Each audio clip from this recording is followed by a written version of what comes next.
Kemahiran berasal daripada perkataan mahir yang bermaksud terlatih, berkebolehan, berpengalaman, kompeten, fasih dan handal. Keibubapaan adalah sifat dan perkara yang berkaitan dengan ilmu ibu bapa dalam membentuk anak-anak. Kemahiran keibubapaan adalah satu proses yang melibatkan aspek interaksi di antara ibu bapa dalam mendidik anak-anak. Kemahiran keibubapaan merupakan terma yang digunakan oleh ahli psikologi untuk menggambarkan bagaimana ibu bapa mendidik anak-anak melalui tingkah laku. Kemahiran keibubapaan meliputi pelibatan ibu bapa dalam kesemua aspek kehidupan anak-anak, termasuk dalam pembinaan personaliti anak-anak. Kemahiran keibubapaan merupakan tingkah laku kemahiran sama ada memberikan arahan, memuji atau penggunaan masa yang efektif bersama anak-anak. Kumpulan kami telah membuat surutan kajian iaitu mempunyai 4. Yang pertama adalah daripada Rhodes dan O'Leary. Tingkah laku bermasalah pada anak-anak adalah disebabkan oleh disiplin yang lemah atau tidak tegas dan juga terlalu tegas oleh ibu bapa terhadap anak-anak. Yang kedua adalah daripada Hinman dan Morrison. Ibu bapa yang memberi sokongan, interaksi dan positif dan suasana pembelajaran di rumah yang kondusif akan memberi kesan positif kepada literasi anak dan kemahiran sosial yang lebih tinggi. Yang ketiga adalah daripada Rice, Bobby Rustin dan Bennett.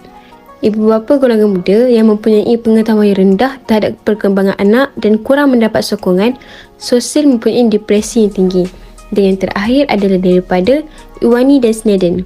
Kemahiran keibubapaan mempengaruhi kesejahteraan psikologi, keyakinan diri dan juga peranan setiap ahli keluarga dalam membentuk tingkah laku dan sikap anak-anak. Objektif pertama bagi kajian kami adalah untuk mengenal pasti kepentingan kemahiran keibubapaan dalam membentuk keluarga sejahtera dalam kalangan ibu bapa penduduk Kampung Padan Nanas, Kuala Terengganu Darul Iman. Objektif yang kedua adalah untuk mengkaji jenis-jenis kemahiran yang memainkan peranan penting dalam membentuk keluarga sejahtera dalam kalangan ibu bapa penduduk Kampung Padan Nanas, Kuala Terengganu Darul Iman. Metodologi kajian ini ialah menggunakan pendekatan kajian yang berbentuk tinjauan. Alat yang digunakan untuk mengumpul data bagi kajian ini ialah melalui Google Form. Kajian ini menggunakan teknik persampalan di mana 30 orang responden telah dipilih untuk menjawab Google Form yang telah disediakan. Kajian ini memiliki dua cara pengumpulan data melalui sumber primer dan sumber sekunder. Sumber primer ialah maklumat asas yang diperolehi sendiri oleh penyelidik melalui kaedah temu bual. Manakala, sumber sekunder ialah maklumat yang diperolehi melalui bahan rujukan. Berdasarkan jadual 2 dan Raja 1, dapatan kajian ini menunjukkan demografi responden berdasarkan jantina dalam kalangan ibu bapa di Kampung Padan Nanas, Kuala Terengganu. Daripada kajian yang dijalankan, seramai 65 responden telah menjawab soal selidik yang diedarkan, iaitu daripada 19 responden lelaki bersamaan dengan 29.23% dan 46 orang perempuan bersamaan dengan 70.77%. Seterusnya, berdasarkan jadual 3 dan Raja 1, dapatan kajian ini juga menunjukkan demografi responden berdasarkan kumpulan umur dalam kalangan ibu bapa di Kampung Padan Nanas. Kajian yang dijalankan berdasarkan 3 tahap kumpulan umur yang dimulai dengan 20 hingga 35 tahun, 36 hingga 50 dan 51 dan ke atas. Bagi tahap umur pertama, seramai 23 orang bersamaan dengan 35.38% dan diikuti dengan tahap yang kedua iaitu seramai 31 orang bersamaan dengan 47.70% dan tahap terakhir seramai 11 orang bersamaan dengan 16.92%. Akan mengenai contoh dapatan kajian. Okey, baiklah.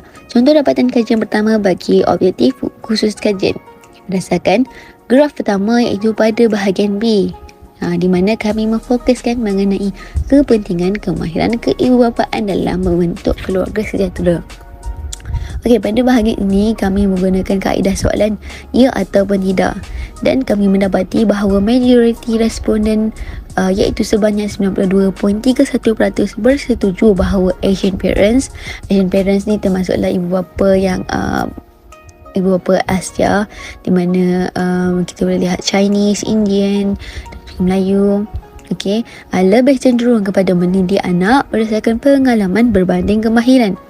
Okey, manakala 7.69% responden menjawab tidak dengan pernyataan tersebut. Okey. Baiklah, seterusnya contoh dapatan kajian kedua bagi objektif khusus kajian. Berdasarkan graf kedua iaitu pada bahagian C, berkait itu bahagian sini kami memfokuskan mengenai kaitan di antara jenis-jenis kemahiran keibubapaan yang memainkan peranan penting dalam membentuk keluarga sejahtera. Okey, pada bahagian ini kami menggunakan skala Likert iaitu sangat setuju, setuju, tidak pasti, tidak setuju dan sangat tidak setuju. Okey, hasil dapatan mendapati bahawa majoriti responden sebanyak 55.38% sangat bersetuju bahawa mengambil kira pendapat atau cadangan daripada anak dapat membantu dalam membentuk komunikasi dua hal yang baik. Iaitu kita dapat lihat di sini soalan ini berkaitan dengan authoritative parenting, di mana dalam authoritative parenting seperti yang kita tahu mereka menggunakan komunikasi dua hala, di mana ibu bapa dan anak saling berkomunikasi untuk mengetahui bagaimana pendapat ataupun cadangan daripada anak-anak mereka. Manakala 21.54% responden menjawab setuju dan 13.85% menjawab tidak pasti dengan pernyataan tersebut, 6.15% menjawab tidak setuju dan 3.08% memilih sangat tidak setuju.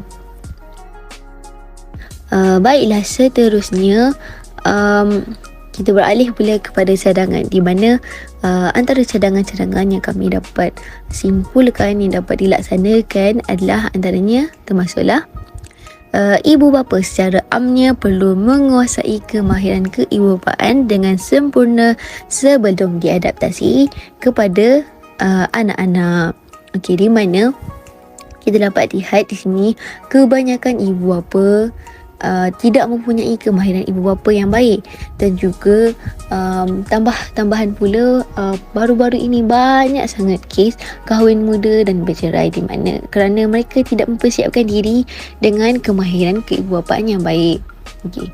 Jadi ibu bapa perlulah mencari inisiatif sendiri untuk mempersiapkan diri dalam menguasai kemahiran keibubapaan dengan sempurna sebelum mereka mempunyai anak. Okay, di mana ibu bapa perlu mempelajarinya pada peringkat awal, iaitu pada peringkat awal perkahwinan, sebelum mereka dapat mengadaptasinya dalam menjaga anak-anak.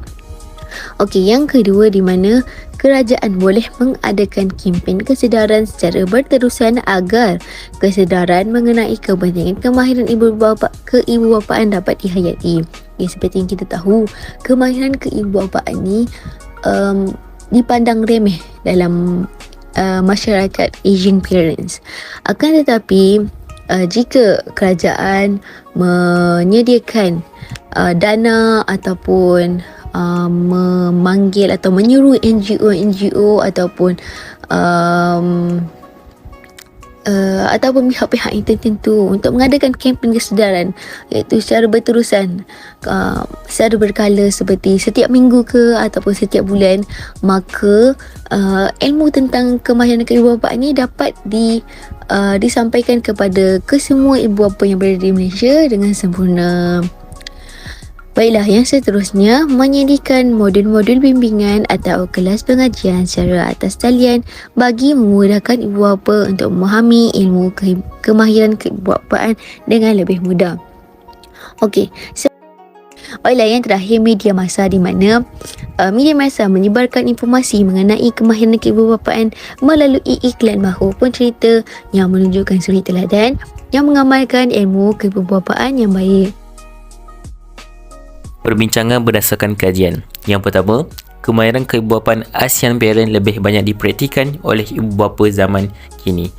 Yang kedua, dapatan kajian juga menunjukkan majoriti daripada ibu bapa bersetuju memilih komunikasi dua hala dengan anak-anak kerana kaedah ini merupakan kaedah yang efektif dalam mendidik anak-anak. Yang terakhir, setiap ibu bapa mempunyai kemahiran yang berbeza dalam mendidik anak-anak.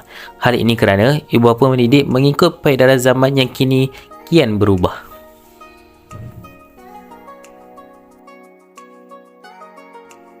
Kesimpulan, ramai ibu bapa dan anak-anak mengalami krisis dalam perhubungan akibat kurangnya ilmu pengetahuan tentang keibubapaan. Yang kedua, ibu bapa yang kurang memiliki kemahiran keibubapaan yang cemerlang untuk memimpin keluarga boleh memberikan kesan buruk kepada anak-anak. Yang ketiga, kekurangan kemahiran keibubapaan menyebabkan ibu bapa cenderung membesarkan anak dengan gaya asuhan secara permisif, iaitu selalu memberi kebebasan kepada anak-anak tanpa kawalan. Dan yang terakhir, terdapat 4 jenis gaya keibubapaan iaitu autoritatif, authoritarian, permisif dan ketidaklibatan. Gaya keibubapaan yang terbaik adalah gaya autoritatif.